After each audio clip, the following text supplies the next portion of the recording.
It's the Locked On Flyers podcast for Thursday, November 27th, Thanksgiving Day. It's your daily dose of Flyers news, analysis, and high quality content that's checking in on that Thanksgiving deadline. Digging into it.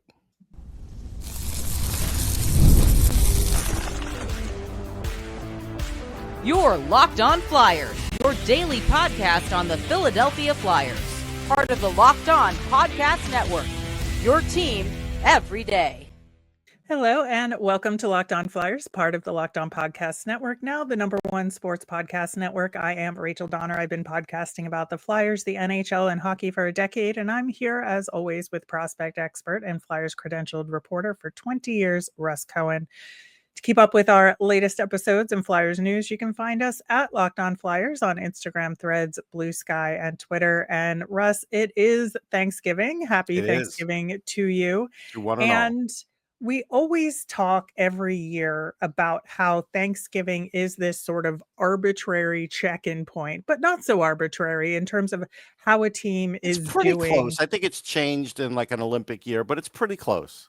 Yeah, so we check in on teams, how are they doing this season, and look at predictor points of will they make the playoffs, will they not make the playoffs, what's the rest of the season going to look like. So we are going to do that with the Philadelphia Flyers, of course, at this point in the season. And all these numbers we're going to talk about do not include the game against the Florida Panthers. Right. So take that grain of salt as you will. Even if they win 10-0, this doesn't matter on this show.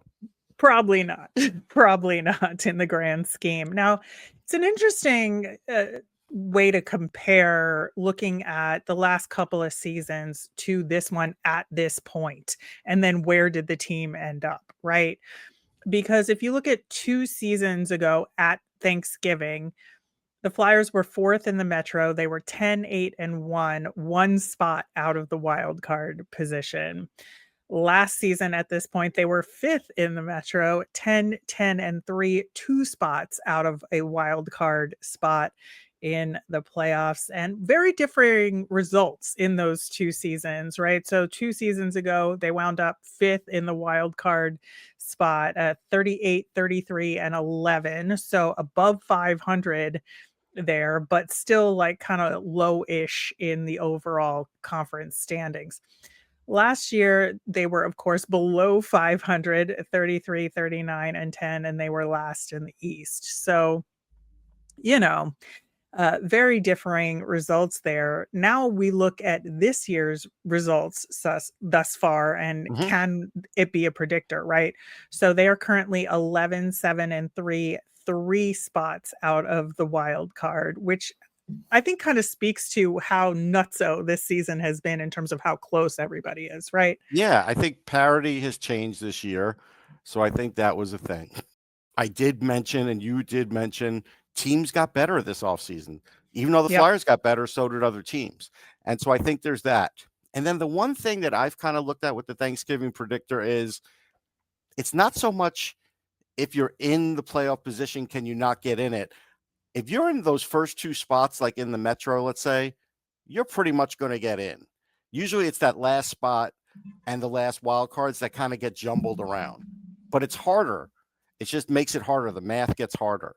It really does. And, I think that parity thing is going to be a big deal. I think, as we've talked a little bit about, the Atlantic is a little bit weaker so far than we maybe would have thought. The Metro with the Leafs dead last, it's weaker.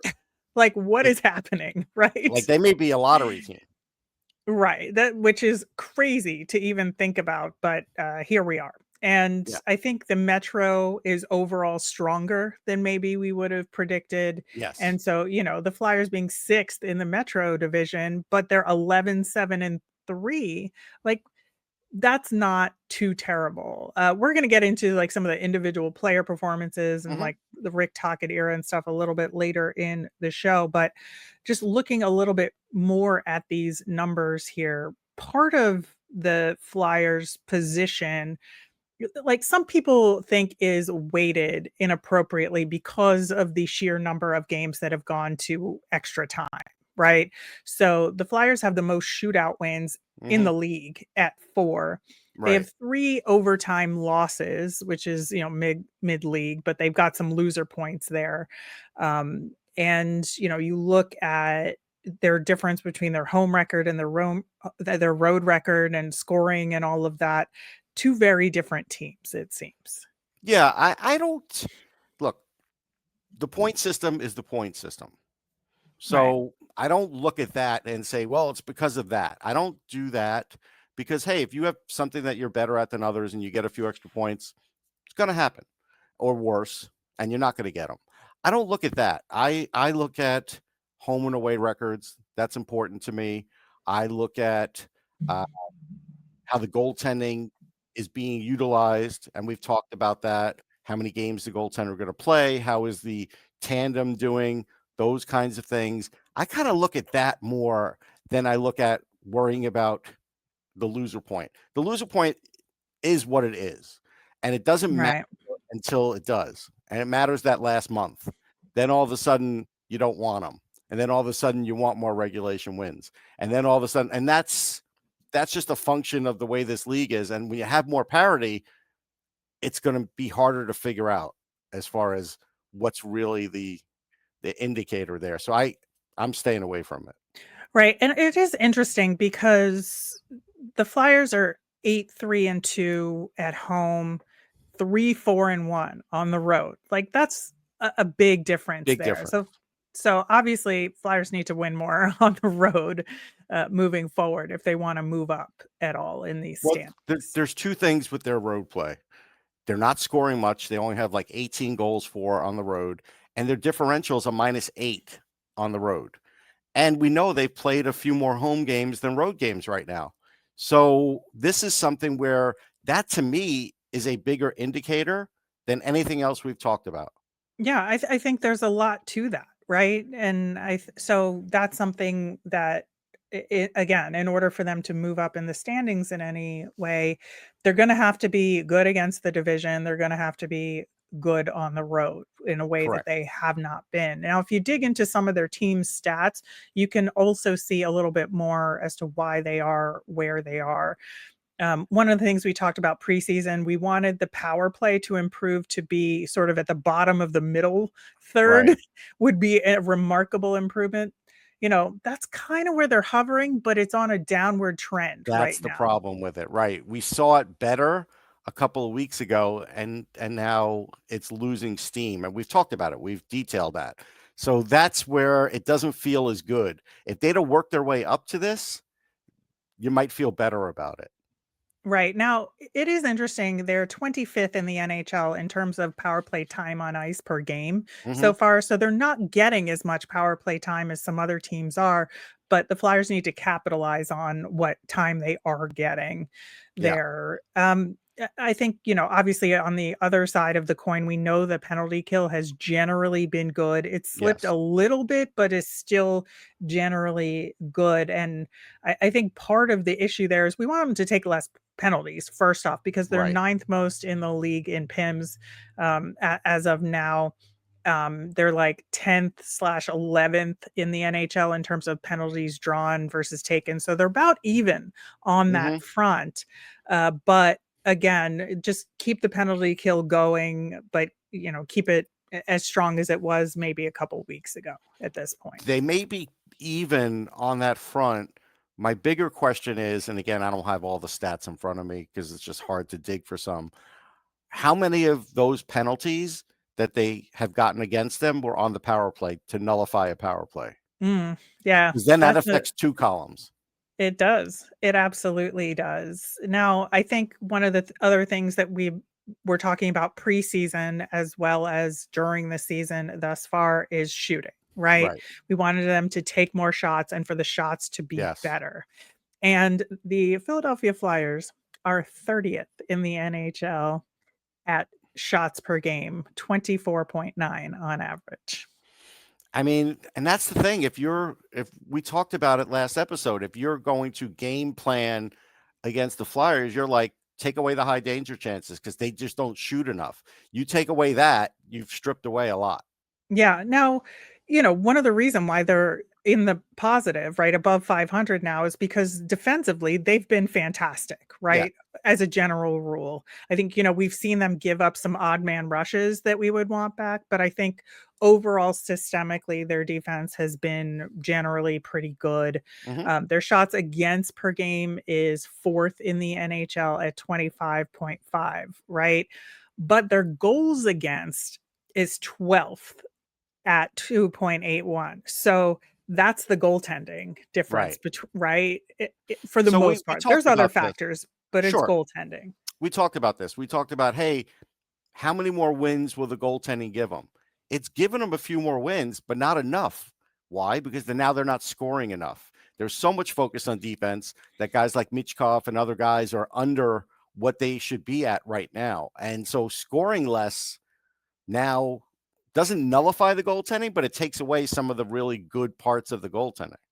Right, and the team save percentage overall is down a little bit from what it was maybe a month ago, right? Right. 3 weeks to a month ago. They're at 890, which is 22nd in the NHL, which Yeah. is, still better than it was last year. Almost anything was going to be, But, but it is better.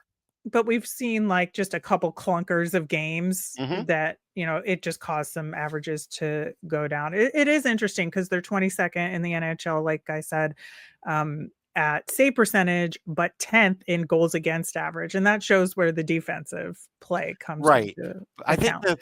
the lost leader on that one is when you lose a game, does it matter if you lose 10-0 or 3-0? Not really. It matters on the stat sheet for that. Yeah. But in reality, it doesn't matter. Yeah. So, overall, generally better than last season thus far, but still not at a point where they're cracking the playoff conversation. Right. Yeah. I think they're just on the periphery of that. So I think the people that want them to tank, they're not going to tank, but they're naturally going to fall back a little bit. And so probably going to be like eighth out of that 11. And then wherever that gets them in the lottery's the lottery. You never know. But I think that's around where they're going to be. Yeah, we're going to talk more about those predictions a little bit later in the show. But in the meantime, we're going to dig into some player expectations and who's kind of performing above where we thought they might, who's below, and like how do we get everybody up to par to maybe move the team in a better direction. We're going to do that coming up next. The NBA is back, and there's no better place to get in on the action than FanDuel, the official sports betting partner of the NBA. Even if you missed the start of the game or want to ride the hot hand, FanDuel has live bets on everything from who'll score next to fourth quarter comebacks. Plus, you can even combine your live bets into a same-game parlay for a shot at a bigger payout. It keeps every game exciting, especially when your team's making that late push. Again, I'm going to go with Donovan Mitchell to lead the league in scoring, take the odds. He plays with Cleveland. Right now, FanDuel is giving new customers $300 in bonus bets when your first $5 bet wins. So head to FanDuel.com to sign up and play your game with FanDuel, the official sports betting partner of the NBA. Thanks for making Locked On Flyers your first listen of the day, and thanks for making Locked On the #1 sports podcast network. On our Friday show, we'll be back into the regular rhythm of things and be talking Flyers versus Panthers and check in on this back-to-back against the Isles and Devils over the weekend. Looking at the overall Flyers picture in terms of, guys that have maybe stood out in a good way here that I am thankful for on this Thanksgiving Day, number one on that list has to be Trevor Zegras. And, Sure. I think about, is he performing as good as I maybe thought he would or better? And I think it's better to a degree because his play overall is better than it was last year with Anaheim. That's for sure. But if you look at the mitigating factors, maybe this is just his potential finally given the room to breathe that it needs. Yeah, he's performing like a well-cooked turkey, but he's not playing like a turkey. No, he's added a lot. He hasn't subtracted that much. Yeah, there's been some moments where you say, all right, bad play, but he's added more than he's subtracted. And so that part's good. I believe he won't be a center, so that did fail on a little bit on that part of it. That would have been the home run part had he been a center, but I just don't think he is. But still, he's going to be their top scorer, and that's good. then there's a little bad with that too. It has nothing to do with him, but that's good. Right. That's the thing, is like he can only do so much on his Has own. nothing to do with him. Yeah. Right. So I think he has just lifted this team in a way that has been really fun to watch, to be honest. Absolutely. I'm having a great time with Trevor Yeah, yeah. Zegras on the Flyers. And, obviously his shootout skills add to that Bar none. as He's the best well. guy right now. Yeah. Now, another guy I think is maybe performing above expectations just because he was injured in camp and we didn't really know what to see is Tyson Forster. Hmm. I think, he has got the highest shooting percentage on the team right now at 20%. He's got a solid number of shots on the season so far, 35 in 17 games played. Could it be a little bit higher? Yeah. Maybe. But I think, just given where he was and given, where the line has been and what their role has been, I think he's doing a pretty solid job. No, he is. I mean, he plays well defensively. He will back check. He like last couple of games, he's been getting banged up too, like because he plays Yeah. hard. And so I appreciate the effort. And honestly, to me, he's the best shot on the power play right now. Should he be? That's under debate. But right now, he's the shot I would go to because of the way things are going. He's got the best shot. Right, I think so, and it's obvious when you see it in action, Yeah. right? It's a laser of a shot, and when he has, the time and space, Goes like off his there's stick quickly. It's low. It's hard to handle sometimes. yeah, yeah, you can just see goaltenders saying, like, "What just happened It's to not me?" always a top shelf one, which is good.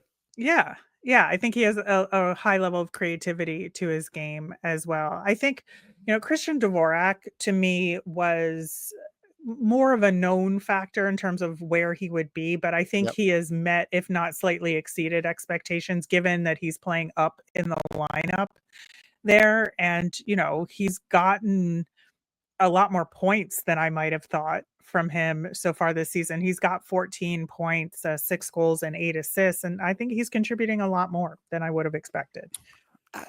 I kind of expected 40, 45. I still think that's probably what he's in line for. I don't know if he'll play up all year, but he's done well early with that. I think the talk of, well, he's way overpaid has ended. And that's Mhm. good because I thought it was a good signing because I know that he could win faceoffs. I know that he could play a little on the power play. He could play on the PK. He's definitely helped in a lot of different areas. So he was a good signing. People got a little carried away with the AAV on that.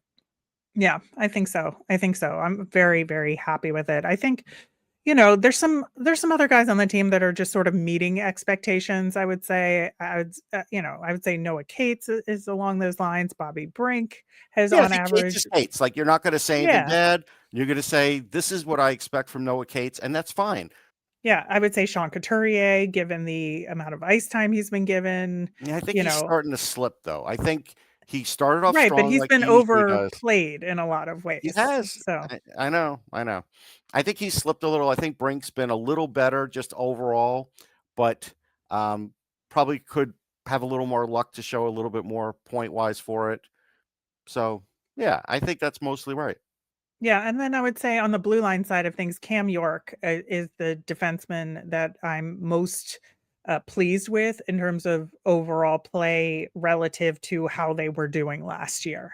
Right. Yeah, I think I he think has solidified his two-way game in a way that just wasn't there last year. see, I don't know if I'll call him a two-way defenseman in the next 25 games, but he's a good defenseman.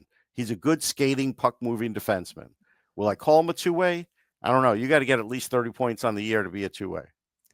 I suppose that's fair. I guess That's in my mind. That's how I break it down. I was thinking two-way in terms of defensive play and getting the puck up ice. Yes. So Nope, that's fair. And that's I your wasn't really definition. looking at scoring per se. Yeah. There. And I would say like the unexpected sort of bright spots here so far has been Rodrigo Abels and Emil Andre. Yeah, Because no we didn't question. really I expect mean, either of them to play. yeah, no question. Andre the bigger shot in the arm, but Abel's not his fault. He hasn't gotten enough Yeah. chance. He hasn't had a chance to really shine. He played up in the lineup maybe 1 or 2 games or and some shifts. So, yeah, I think Andre has been the real shot in the arm. Yeah. Now, kind of an interesting point comparison here, because we're going to kind of shift to some guys that maybe could use a little boost after Yeah. Thanksgiving. Maybe some Thanksgiving dinner will help them, for the next batch of games here. But obviously, Matvey Michkov is part of that conversation. 5 goals, 5 assists, 10 points, right? And so you look at 4 guys that all have 10 points here: Bobby Brink, Matvey Michkov, Tyson Forster, and Cam York. Like, Michkov stands out in that group in a negative way because the Yeah. expectations are higher. Like, for Bobby Brink, makes sense. Tyson Forster, fewer games, makes sense. Cam York, he's a defenseman. He's got a goal and 9 assists, makes sense. If This I is was kind at of the where we're dinner at. table, I would tell Mitchkov to stay away from the stuffing. I just would. But in all seriousness, some of it's his fault and some isn't. Right, And the quote from Rick Tocchet the other day, like he's kind of has to get used to, it's like sometimes, and again, you wish you could just tell a coach frankly something in the corner and just say, hey, I watched a lot of hockey too. I know you played, but sometimes there's guys that they're only going to be able to take your system so far. And I don't think Michkov could take it any further, but he could score a lot more points given the opportunity. Now, the argument here, and this has become a big thing, like there are days that Michkov is trending now on Twitter because Flyers fans are fighting with each other over this. And I think most of them feel like Rick Tocchet has done him dirty. And I don't think that's necessarily the case. But what I would say is he does need to let him play his game more and right, use him on the top power play always and give him those other opportunities that some of the other young stars in the league get, because that's how you get those extra points. I right. think he's earned it as far as what he gives on the ice. I do. But until you see that, he's having an off year. Yeah, I mean, it's plain as day right there. So it's something we'll Yeah. continue to watch for sure. I think obviously Owen Tippett is the other part of this conversation. He and Trevor Zegras are tied for shots on goal this season so far with 50, right? Trevor Zegras Mhm. has 21 points, Owen Tippett has 13. Like that I've is a talked about with huge Tippett. difference. The teams know how to play him. They're all squeezing him to Yeah. the outside. He shoots that shot, and a lot of times it's hitting the bar or right on the left side of the net when I'm looking at it, the right side from the goalie. And that's how they're playing it. And it's hard to score that way. Yeah. Yeah. And then, Travis Konechny, we've talked a little bit about some concern there. And, he has 17 points, which seems solid for him at this point of the year, but 7 of those 17 points are secondary assists. And so you got to look at his more direct production, I think, to Yeah. look at him getting more of an impact this season for the Flyers. 17 points wouldn't look bad if they were a team that's scoring a lot. Then you're like, Right. okay, look, he's He's just kicking in. part of the team, right? He's Right. But contributing. he needs to be still one of the biggest cogs. Yeah. And he's not really been. Yeah. Yeah. And then, I would just say that on the blue line side of things, everybody else is sort of where we might expect them to be. There's some guys that are maybe not as good as we would hope, but also where they expected. And that's your Jamie Drysdale, right? That's your Nick Sealer. We just kind of know what they are. Well, actually, I could change it on Drysdale. I think all the others I would agree with because I think people overhyped Nick Sealer, and I think John definitely was a part of that. And Nick's a good player. He's just not a great player. And that's fine. He has a role that he plays. I think Jamie Drysdale's defense has gotten better. I think his offense still stinks. Yeah, I think that's fair. I I think mean, that's that's just absolutely I fair. expect more from him offensively, and I'm not seeing it.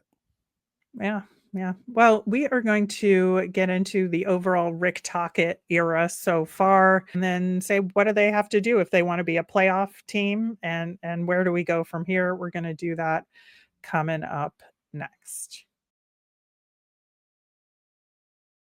Most people can't name all their financial accounts or even what they're worth, whether it's 401ks, properties, or investments. And when you don't have the full picture, you can end up leaving money on the table. And that is why there is Monarch. It's an all in one personal finance tool that brings your entire financial life together in one clean, easy to use interface on your laptop or your phone. Monarch is built for people with busy lives. If you've put off organizing your finances, Monarch is for you. It does all the heavy lifting. You can link all your accounts in minutes and see clear data visuals, get smart categorization of your spending. You'll finally feel in control of your money without ever touching a spreadsheet. Monarch helps you notice inefficient investment allocations and discover forgotten 401ks from past jobs. You'll save even more money you can then turn around and reinvest. So don't let financial opportunities slip through the cracks. Use code LOCKEDONNHL at monarch.com in your browser for half off your first year. That's 50% off your first year at monarch.com with code LOCKEDONNHL. All right. So, looking at the Rick Tocchet era so far, Russ, it's really interesting because we talked about this a little bit over the last couple of post games, right? Where he he has been slowly but surely building his system and putting it in place. And you can't really judge his entire coaching on what little we've seen thus far because No, that because is he is continuing. tinkering a lot.